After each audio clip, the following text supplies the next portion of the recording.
Daph, since I see you're there, I have a question related to filing tickets. Yeah. I see you recommended component is release engineering and product is Aether. When I've tried to do that, after I select release engineering, I've got another set of choices, none of which ever match what I want to do. I thought release engineering might be just generic everything else, but it's not. Can you give any more guidance there? Yeah, let me update because there's two separate issues here. When we submit a ticket, where's it going? Let me make sure I'm I figure submitting as the long as ticket it's to the got product equal Aether, that's the main thing, but yep, it's the wrong site. That's the call it the legacy site. There's release engineering explicitly that we should be using instead. I'll update it now. so this link submit a ticket is old? Yes. Okay. I'll just give offline, you can get that updated. Thanks. Okay.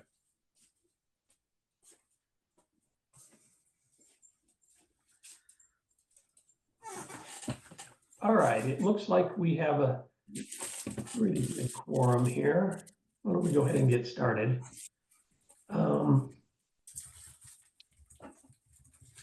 Yeah, so thanks, Dave, for filling out the infrastructure. I'll let you take the lead and just jump into the infrastructure issues. Okay, we just basically, as Larry's identified already, the docs we believe are fairly accurate now. The one problem is we can't really do anything about domains with ending in sdcore.org, so we can't use them right now. I don't know if we thought we ever did, but it seems to be owned by VMware for quite a while. Any questions in that area?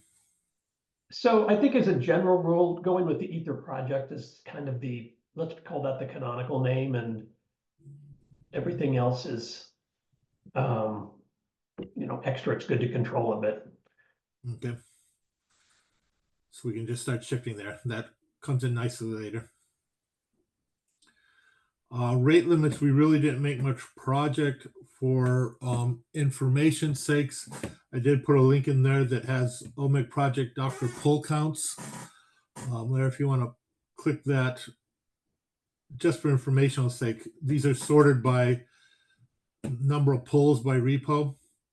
As you can see, they dropped to, I don't know, I mean, considering time frame, it seems like fairly low rates, but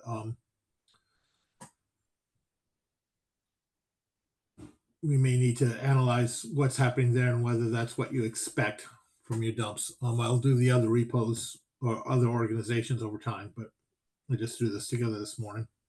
Yeah, thanks. That's Dave, helpful. Dave, how do we read this? What does it mean? The first line, EPC base updated. I'm not sure. I believe updated is the last time something was pushed. I see. And modified appears to be something internal to Docker Hub. Notice that all of the modified times are the same. So I assume there was something that Docker Hub went through and did to the whole slew of repos at that time. I would ignore the modified. What we really care is about, does this update push seem to be about right for your knowledge? And the most important thing is just the number of pull counts. But that pool is for what duration? I'm sorry. Polls since when? Polls since when? Time. As far as I can tell from the beginning. I see. Okay. Okay, yeah. Thanks. As far right now, unless we change tiers, the only way I get a trend rate is by starting to do pulls on a monthly basis and then wait until we have enough data for a trend. So thanks for the info and getting that on the others. It's good to track to know. Yeah, it's pure info, but doesn't really give us trend information or recent info. So this was triggered because I'm seeing rates exceeded with the Jenkins jobs. Mm-hmm. And that may be a worst case, just because overnight I will run a dozen jobs and they all are pulling down all these images. I've tried to space them out and that helps.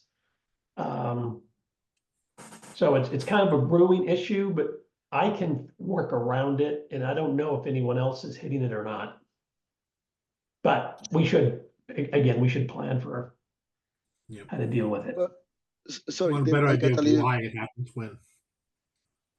I got a little bit confused. So the data that DAF shows is for the OMEC project in Docker, right? Yes. And the issue that Larry's having is pulling images from Docker Hub for the OMEC project. But there are two different things. No, they So- are. Yeah. It's just a first pass at getting some information. That's all that. Yeah, it But may not be They are useful at all. completely, yeah, they are different things. okay. I mean, it was just interesting to see where the polls are coming from and just what images are being pulled, but it doesn't help us with the rate issue. No, yeah. Yeah. This is just okay. information I was able to find that I could pull out from other things if we went to. So far, I'm not able to get like really precise information on what happened last month, for example. Mm-hmm. Okay. So it would be good to work on the plan. I was just raising the point that it's not a catastrophic cliff are about to go off. I'm probably the only one that hits it with any regularity. Okay. Went through on certificates. We mentioned last week to put expiration notices in Aether tests. Some of you may have seen my messages trying to push in there. I'm still pending an authorization from the Slack owner channel. Michelle's been a little busy, so I haven't been able to get that done, but we need to put it in. When it does show up, you'll see a message every day for about 2 or 3 days, and then I'll prune it down to only errors. But that just gives more eyeballs on if certifications fail. So it's in the pending then. Which big thing is- I know, Jeff, you had pinged me on Slack and I was trying to Yeah. read through and understand what you were asking for. But I think it's because none of us are admins on the Slack space. It's like Slack admin at opennetworking.org is the admin. And I think we should be able to change that with the logins from LastPass. But if we change that admin, is that going to be an issue or is that going to cause any problems? Yeah, that's what we need to find out, I guess. I thought it was the Yeah. owner. I believe the workspace owner or community owner is the one who can approve things. Yeah, and that's So- the Slack admin at Open Networking email is the workspace owner. So let's get together and we'll make time to fit in. Yeah, Figure we out need to what's going on. change that before we can change anything else, I think. Okay. So I just screwed up the formatting here, trying to enter another item. What I wanted to add this sort of Slack permission because I was looking at it the other day. And we've got a whole lot of people that shouldn't have admin privileges on Slack. I know, and And the it- only it- one who can remove admin privileges right now is the workspace owner, which is currently that generic email. Because like All right. I'm an admin, Daph's an admin, Larry, I think you're an admin, and I I'm- went I'm in an and I was admin, like, but- Ein isn't supposed to be on there anymore, but I can't demote him. Only the workspace owner can do that. Okay, got it. Yeah, So yeah, it's that's kind of that's the annoying. problem. Yeah. So we just need to change the owner, but before we change the owner, we just need to make sure we're not like breaking anything. Right. So it did say that it was auto-generated from somewhere else, and I guess it's LastPass. Yeah, I think it's one of those email aliases. If it's not in the LastPass login, I think I can get access through the old, or maybe Timon can if I don't have access anymore to the old ONF Google admin dashboard should be able to get access. Okay.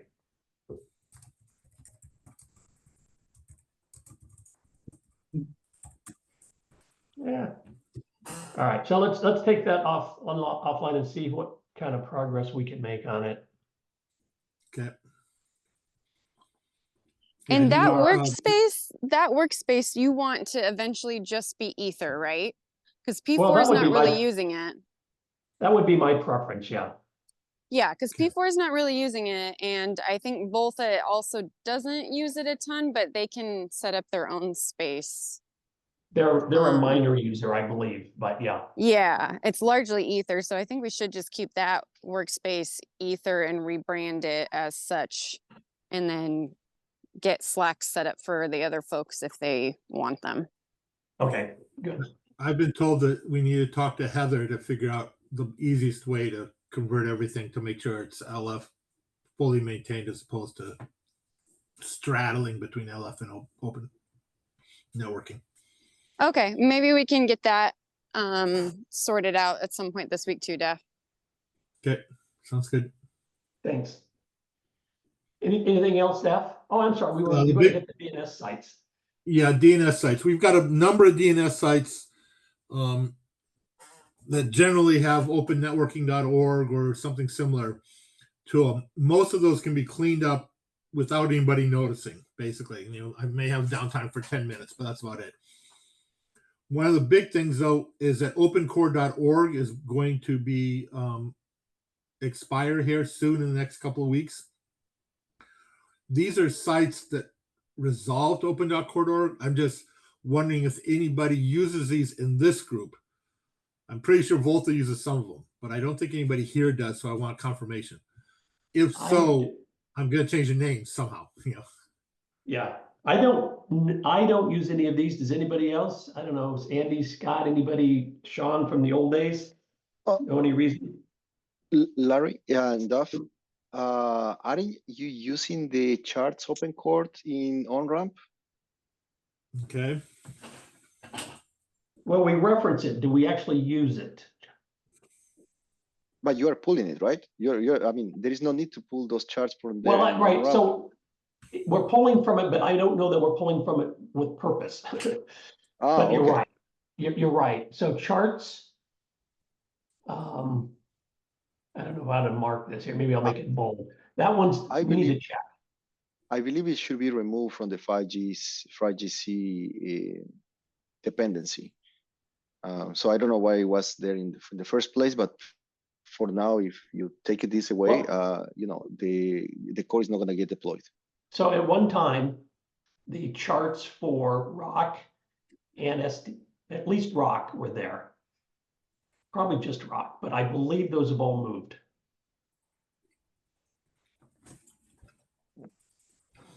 Oh yeah, My well, expectation was to move it, you know, that it would be referenced.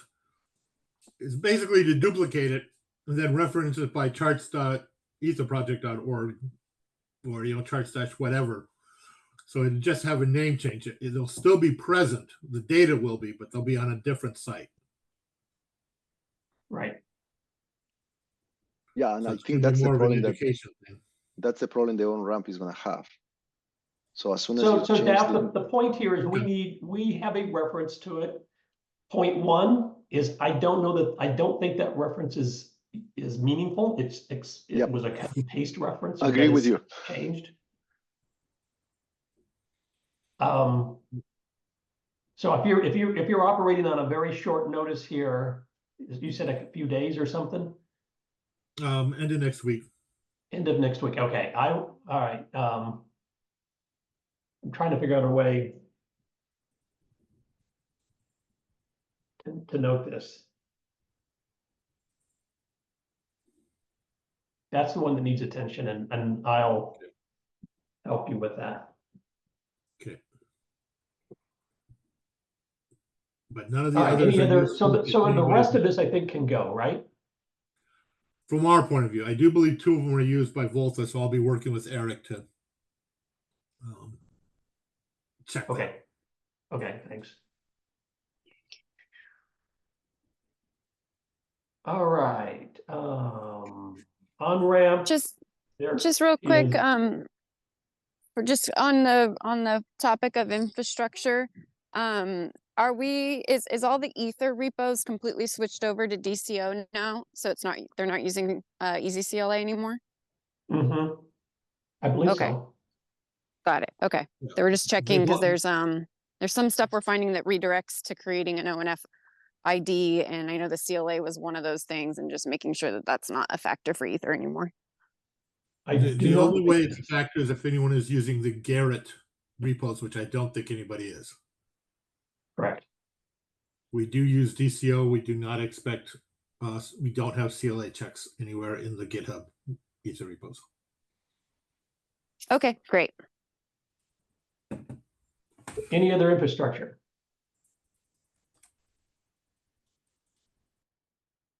All right, on-ramp. We finished the bit of reorganization that we were doing. There is now a quick reference that's focused on blueprints. Separate from the on-ramp guide, although there's a lot of documentation for blueprints in there.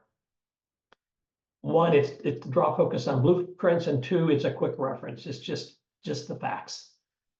Take a look at it, see if there's something that you would like to see in there that isn't, or if you see any mistakes, but FYI, it's there.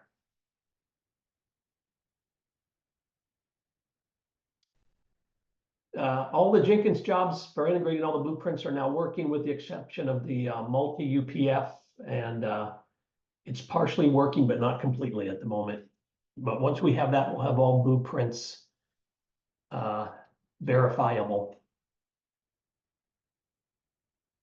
And note, and some of you may have seen this, the act of loading models into Rock remains flaky. Rock comes up cleanly, all the pods are running. Sometimes the load of the models file works, sometimes it doesn't, and we have not figured out what that's about.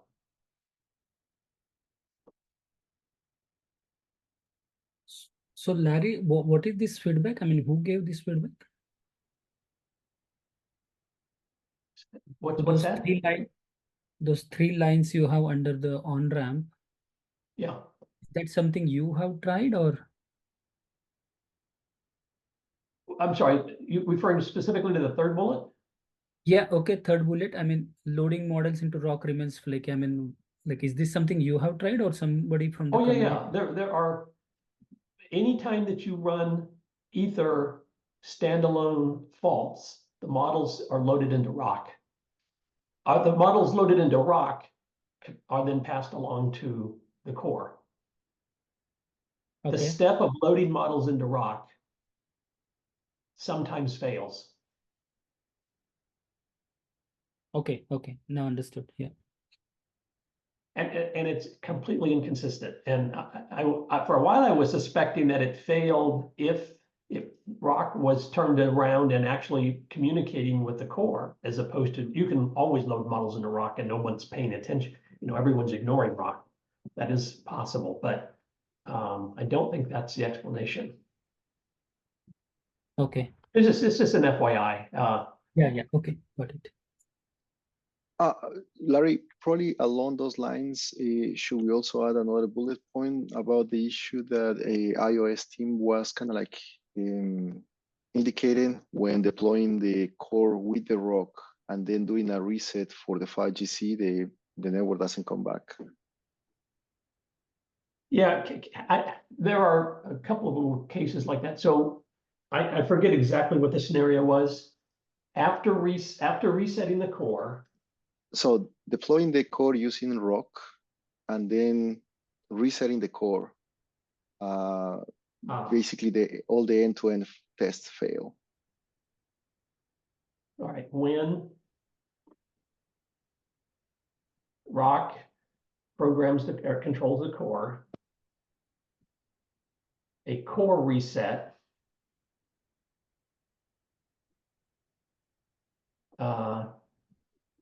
or then what was the exact outcome?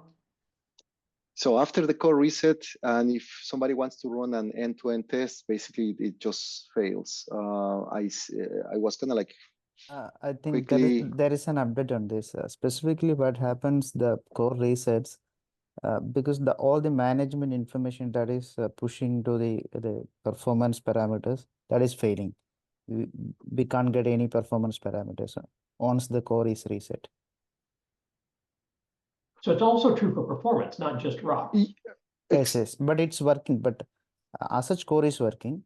But once it's reset, then all the performance parameters are reset. then further we can't get any performance parameters from the AMB. So Anish, I like maybe I have not understood well. What do you mean by reset? And then when you say like SD core reset, you mean like all Yes, it's like core reset, right? you mean restarting all the pods, Yes, stopping and starting again. Yep. But now just Anish, what Anaswara was kind of like contact me was about this reset, and I replicate I think it was from Friday. I Okay. replicate the issue, and it was not just the metrics, but it was I was trying to run another end-to-end test, and all the tests basically failed. It seemed like there was permission denied or connection refused. Sorry, among the different network functions. Okay. So And Gabriel, yeah. the one you shared on the Slack, right? the one that I mentioned through Slack, yes. Okay, so maybe we can. It should be easy to find out if it's the same thing Anish is saying. If we can just get us the log, right? We can find out if it is the same. Then I think it should be easy for us to reproduce and fix it. Yeah. Yeah, we will come back on this. We will also share the logs maybe. Okay. Yeah, thank you. Thanks. Yeah. There is a side conversation going on around this general issue. That's all I have for on-ramp. SD-RAN, I see Wujong is on. I thought I saw it. Yeah, I just joined. Yeah. Yeah. Yeah, so I just cut and pasted what you posted, so I'll let you go Yeah. through it. Yeah, thank you. So first of all, the SD-RAN dock now has the GitHub action. Last week I enabled it, so it seems working fine, except for a small box inside the makefile in SD-RAN dock repository. So it's a minor issue, and I can easily fix it. So I will do it today. And 1.5 documentation is work in progress, especially for the hardware installation. I mean, the installation, SD-RAN installation with OAI, 4G, and USRP devices, because it's quite out of date. And we actually, the engineering team was trying to follow that document, but it seemed not working because that is working only with 1.3 and 1.4. So I asked the engineering team to revise that document this week. So hopefully it will be done soon. And then next one, well, that I believe is the last effort for the 1.5 release, except for bumping up the SD-RAN Helmchart version from 1.4 something to 1.5. Which is bumping up the minor version of the SD-RAN Helmchart, umbrella Helmchart. So once documentation is ready and once the umbrella Helmchart is bumped up to 1.5 something, then I think we can ready to go for the release. So before you move to 1.6, Yeah. I know Denise is on, and I know she and we would all like to have some kind of announcement, and maybe I don't know what would be appropriate.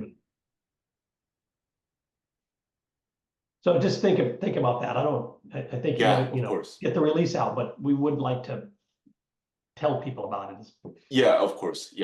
So I believe that once the code is ready, I will announce it to you all internally, and then let's think about it later, how we can expose this release later on. Yeah, what I'd like to do is, be able to put together a blog and some social media, talk about what the new attributes of the release are, and obviously invite folks to look closer at Aether and possibly participate in the community. Yeah, sounds good. Okay, thank you. Thank you. Wujong, are you planning to add the CCC service model in 1.6? No, sorry. Or that is 1.6. Yes, correct. I missed the. Yeah, that should be 1.6. Yes, CCC integration. Yeah, please add that part. Yeah. Yeah, I'll just add. So that's CCC, right? Yes, correct. Yeah. CCC service model integration. Well, PR is ready, but since we did not test it from our side, I did not merge it yet, but we will do it for 1.6. Yeah. All the different PRs are ready. Yeah. quite some time. Yeah, I Probably they understand, are yeah. outdated by now, but yeah, so everything is ready, even Sure. an X app for that, integration with the run simulator and many more things. Yeah, sounds good. Yeah, so that is Thanks. about the 1.5 release. And also last week, we started discussing the ORAN PlugFest demo, full demo with VIB. So they reported us that there is an issue, decoding issue there, which I am aware of already, because well, Alex already reported to me that our E2T is not working with VIB simulator because of the ASN1 decoding issue. So we are aware of that, and also I asked VIB that I would like to access their simulator, and they gave me the access so that we can start testing it. So engineering team and I actually are working on it to fix it, but I'm not sure if we can fix it in time. So if we could not make it by the November 8th, then we will postpone the demo to the spring PlugFest. So that's about it. But still, we are trying to fix the decoding issue at this time. And that will not be in the 1.5 release, but probably in 1.6 release as well. So yeah, so that is about it. And for the 1.6 release, I just started the planning for it. So the first one is bumping up the dependencies version and Go version. Well, that is very much a high priority because it's very much related to the security issue. So I will try to do my best to fix to make it work, to make bumping up first, and also redesign the APIs. So basically, Onos API is using a Gogo Proto, but it's not working really well with the latest Go version. So I would like to take a look and then try to make it work with the latest Go version. And CCC service model, yes, we will try to merge it. And VIB simulator integration, that is what we are doing for PlugFest demo. And RAN Simulator 2.0, we paused this for the 1.5 release effort, but we will resume it for 1.6. And OAI 5G integration, I mean the RAN stack integration. So currently we are also using the OAI 5G RAN stack, but we changed our own E2 agent there. So we are trying to, with this on the specific branch. But we would like to update it to use the latest OAI code so that the RAN stack is more stable. So that is an effort for 1.6. And I'm not sure, but it's a stretch goal. But non-real-time rig integration is one of the effort for 1.6 release. It's a stretch goal. And probably if we try to do that, it should be a POC level. But we will start thinking about how the SD-RAN will work with the non-real-time rig as well. So that is probably design work or POC we will try to do for 1.6. And accordingly, we will update the user documentation as well. Yep, that's all from SD-RAN. Wonderful, thanks. Any questions, anything else?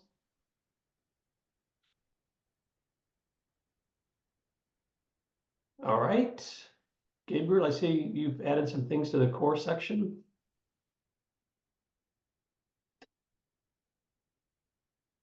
Yes. Give me 1 second. I think I'm missing one thing.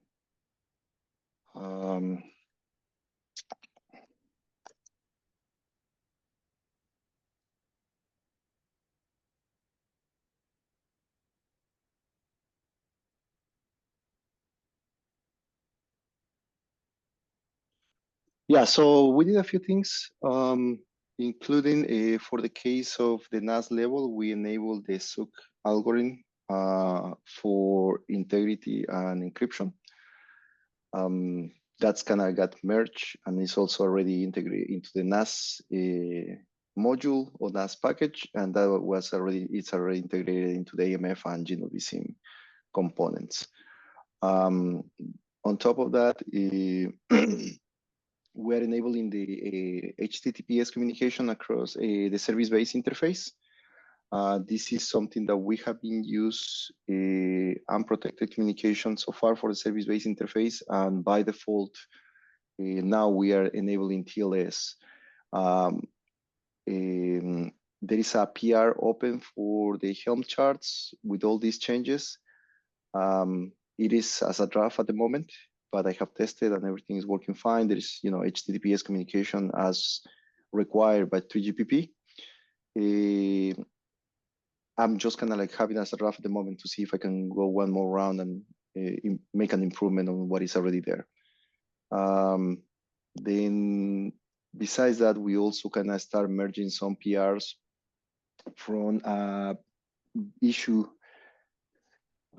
found by the canonical team that when the web UI pod is restarted or it goes away, all the network functions try to continue to communicate with the old IP address. So they got into this infinite loop. So they proposed a solution for that, and most of the PR got already merged.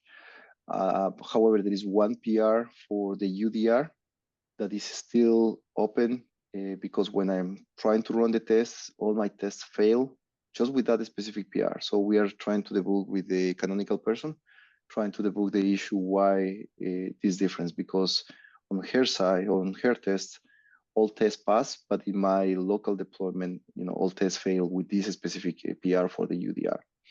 But besides that, everything else is merged already. The other thing that we did is... So just a second, this sounds like, I wonder if this is the problem that crops up from time to time when trying to install the core. This looks pretty serious, this infinite loop. Say it again, I didn't quite follow the comment. It is not uncommon that we struggle to get the core up cleanly. We have restart capabilities built into the playbooks and so on. I'm just speculating that this might be a problem that has been biting us for some time as well. That might be an issue only if for some reason the web console or the web UI pod goes away. If any of the other network functions kind of restart, there's no issue. So it's when the web UI restarts. Yeah, only the web UI. Everybody else is looking on it. Okay. Mm-hmm. Only when the web UI restarts. And that's an infinite loop. That's not going to terminate. So only thing is, Larry, like then any new configuration gets added, it doesn't reach the NF because their connection is broken. So yeah, they are still pointing to the previous IP address for the web UI. So the web UI basically has no new configuration to serve to any network functions. Got it. Thank you. Yeah.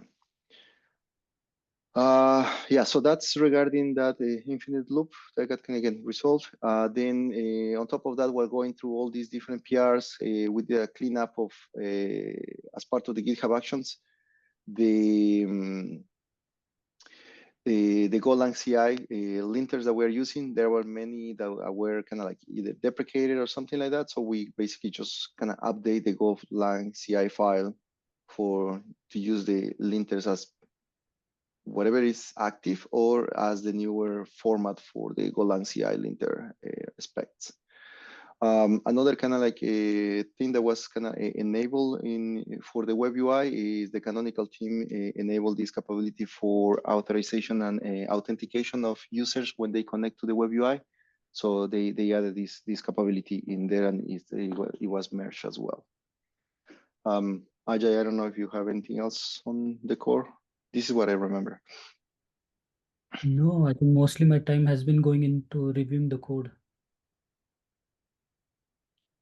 So you don't have it explicitly, but what I've heard from Bala is that you are breaking his PR down in chunks and working through them. Yeah. We had review meeting, and the PR is too big, and in some cases we may need little bit rework, but at the same time some of the small pieces can be readily merged and which are valuable. So I asked him to generate the small PRs, so that way at least, otherwise that big PR will take long time. So it's better to get it in pieces. Yeah.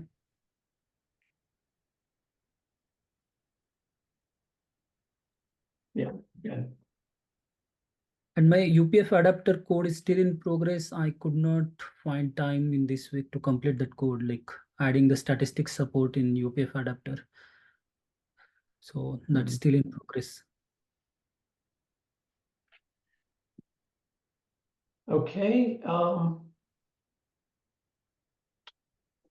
Moving on from the core, unless there's anything else.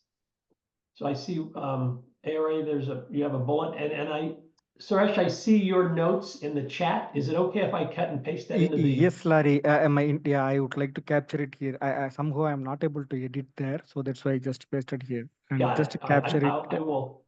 This is good. Looks like interesting information. Let me put it in there. I'll put it in this section since it's related. Right, Um, right. All right.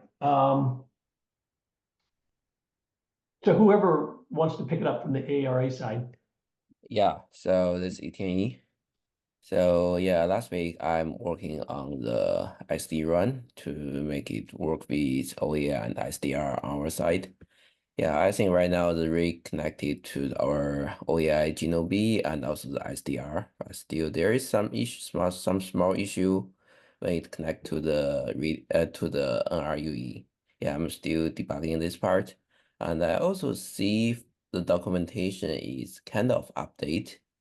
Yeah, so I think I will wait a little bit to see the new documentation and maybe, yeah, that maybe makes the integration easier. Yeah. Okay, thank you. Just one question. Could you share the instructions on how you created those setup with SD-RAN rig? If you could share, I will also try to test on my setup as well, and then we'll give you some comments on it. Could you Okay, share? sure. Yeah, thank you.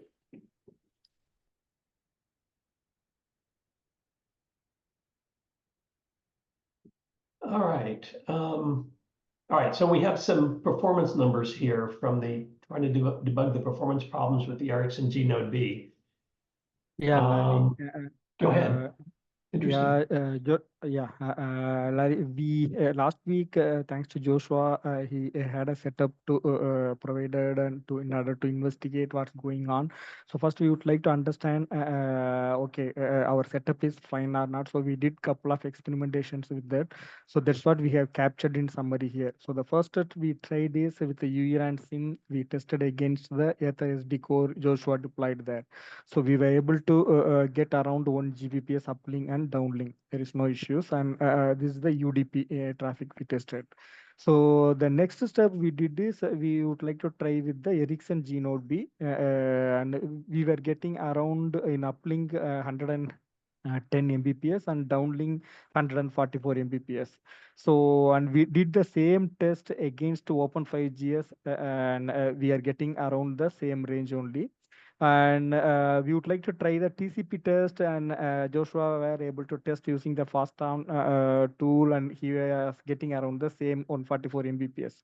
Earlier, he was getting very low, the TCP test. That is because the GRO was enabled, and we disabled that in the SD core, and he is able to get this 144 Mbps. So in summary, we were getting on par with a particular setup with SD core and Open5Gs. We are getting the same numbers. However, Joshua mentioned when he was testing Ericsson G Node B with Ericsson core, he is getting around 1 Gbps. So that is a very huge difference, and at the moment, at least we don't have any why there is a big difference between the cores, and why it is going drastically down when we are using the open cores. And Joshua, and please feel free to add if anything missed or anything if you want to add here. That is super Yeah. interesting. So, Oh, go ahead. no, go ahead.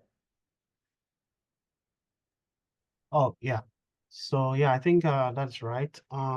So in terms of the throughput, with the open source core networks, SD core and Open5Gs, what we realize is for the first couple of seconds when we run the iPerf or the speed test, we get almost the same throughput we expect, which is around like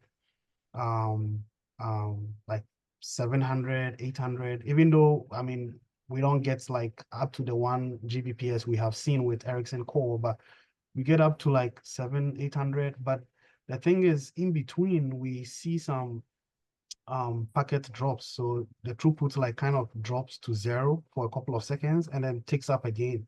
So that is why on the average, we have something around like 110 Mbps and all that. So I think that is what we are currently like looking at to see what exactly is causing that intermittent like drops.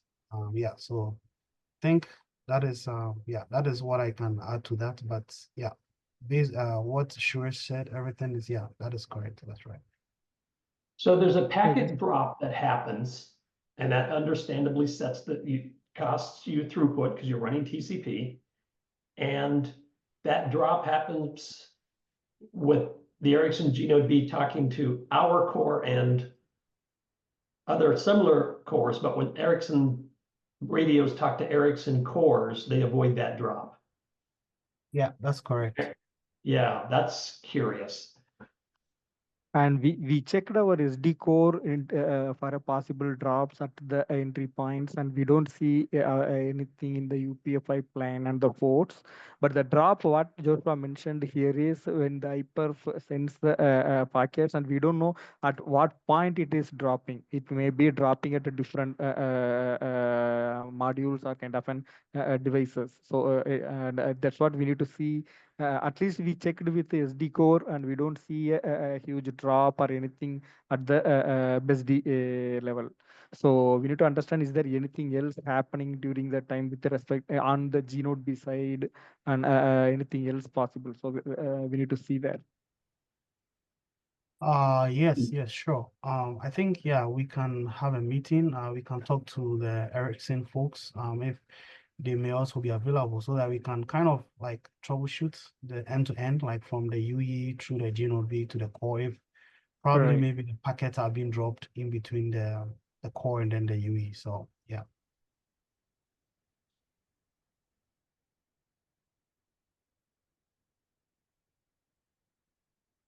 Okay, thank you. Keep us informed here. This is really interesting and curious. Anything else from you folks? Nobody. Okay, thanks a lot for the update. So one last bullet here. This is FYI at this point. We need to we'll be holding TST elections hopefully by the end of the year. We have a little bit of this will be our first election on the LF side of the world, and we have a little bit of we've got to define the rules, I guess, for lack of a better way of saying it, and then put the process in motion. So for now, be thinking about whether you're interested or you think someone ought to be on the TST, who that is, twist their arm, whatever, but do start thinking about that. And we'll hopefully next week or maybe the week after, we'll have some more specifics on how the election will work. As a general rule, basically, anyone that's contributing gets to vote, and people will be self-nominated, or others will nominate them, and we'll get some good candidates. I know we'll have plenty of good options there. Any questions about that? All right, anything else?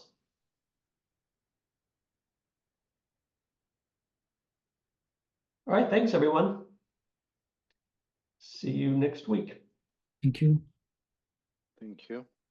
Bye-bye. Thank you. Bye all.